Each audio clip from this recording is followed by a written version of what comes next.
Buenas noches, soy la alumna Ana Laura Ceballos Franco de la Ingeniería en Gestión Empresarial, modalidad virtual, del Tecnológico Nacional de México, Instituto Tecnológico de la Zona Maya. Y hoy les vengo a hablar de los elementos químicos y de la tabla periódica.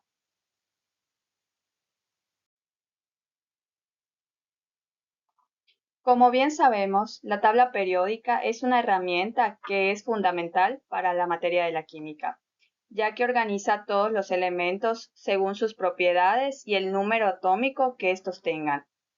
También sabemos que fue desarrollada originalmente por Dmitri Mendeleev en el siglo XIX y desde entonces esta ha ido evolucionando con el descubrimiento de nuevos elementos.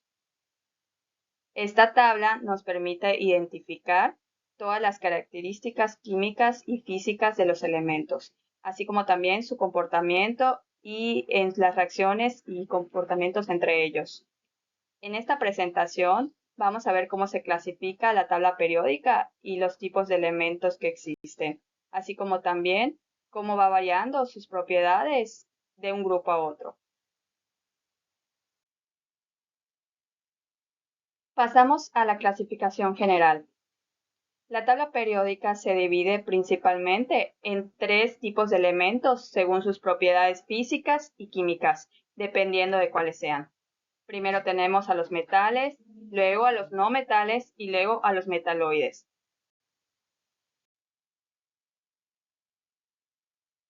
Entre las características de los metales tenemos que casi todos, a diferencia de los no metales, adquieren un color brillante cuando se pulen. Otra característica es que los metales no tienden a combinarse químicamente unos con otros, pero sí van a reaccionar con los no metales para formar otros compuestos y más variados. Otra característica es que las menas comunes de los metales, como el hierro y el aluminio, contienen el metal combinado con oxígeno. Una característica más es que los metales del grupo IA de la tabla periódica son los más reactivos. También los metales menos reactivos son el cobre, la plata y el oro, y estos están situados cerca del centro de la tabla periódica y presentan más probabilidades de hallarse en la naturaleza como elementos libres.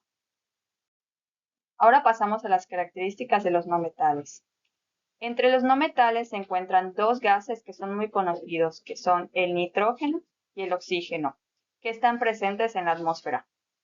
El carbono y el azufre son no metales que pueden encontrarse en la naturaleza como sólidos en forma elemental, no combinada. En los minerales, los metales están combinados químicamente con no metales como el oxígeno, el azufre, el nitrógeno y el fósforo. Los no metales también se combinan con otros para formar compuestos como el dióxido de carbono, el metano, el amoníaco, el dióxido de azufre y el monóxido de carbono. También es importante mencionar que el flúor es el no metal más reactivo. Ahora pasamos con las características de los metaloides. Como primera característica tenemos que son los metales que se encuentran en la región que está intermedia de la tabla periódica. Como segunda característica tenemos que sus propiedades también tienen carácter intermedio. También los metaloides son semiconductores eléctricos. Derivado de lo anterior, algunos metaloides son particularmente útiles en la industria electrónica para la manufactura de transistores, los chips de computadora y las celdas solares eléctricas. Otra característica es que el silicio es el metaloide más abundante y el cuarto elemento más abundante de la Tierra. Ahora pasamos a la clasificación por grupos o por familias. Como bien sabemos, la tabla periódica está organizada en 18 grupos o familias, que son las columnas verticales, y en 7 periodos, que son las filas horizontales. En el grupo 1 tenemos a los metales alcalinos. En el grupo 2 entran los metales alcalinoterrios. En el grupo 3 a 12 tenemos a los metales de transición. En el grupo 13 tenemos a la familia del boro. En el grupo 14, la familia del carbono. En el grupo 15, familia del nitrógeno. Familia 16, calzógenos. Grupo 17, halógenos. Y en el grupo 18 están los gases nobles. Los periodos son las filas horizontales de la tabla, que van del 1 a la 7.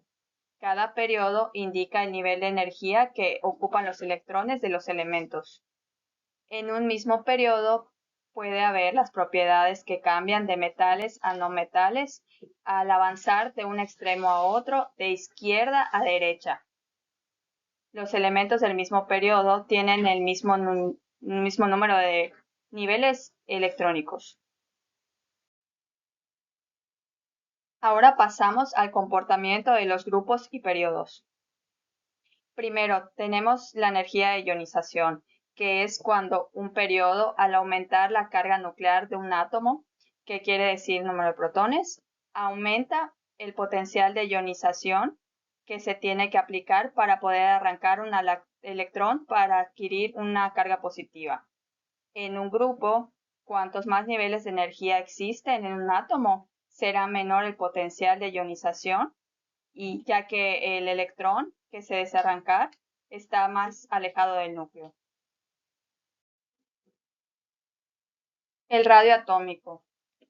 En general, en cada periodo, al aumentar la carga nuclear de un átomo, disminuye su radio atómico, ya que aumenta la atracción del núcleo hacia los electrones.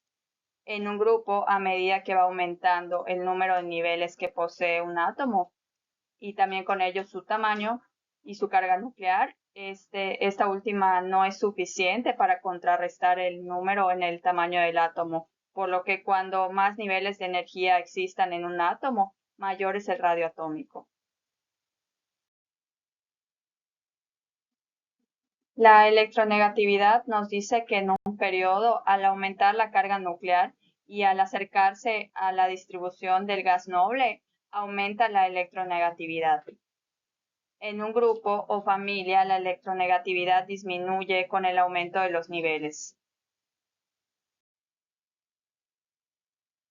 El carácter metálico nos dice que en un periodo, al aumentar la carga nuclear de un átomo, va a disminuir su carácter metálico.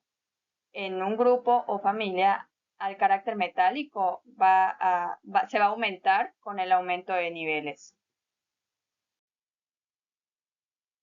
Afinidad electrónica. La afinidad electrónica en la tabla periódica va a ir en aumento en los periodos de izquierda a derecha y en los grupos va a disminuir hacia abajo. Como conclusiones tenemos que la tabla periódica es mucho más que solo una lista de elementos, ya que es una guía que nos va a revelar cómo está estructurada la materia, y su organización nos permite entender el comportamiento de cada uno de los elementos y además vamos a poder predecir sus reacciones químicas, ya que gracias a ella la ciencia ha podido avanzar en la creación de nuevos materiales, medicamentos y tecnologías. Y conocer la estructura de la misma y sus clasificaciones nos va a ser esencial para cualquier estudio de química.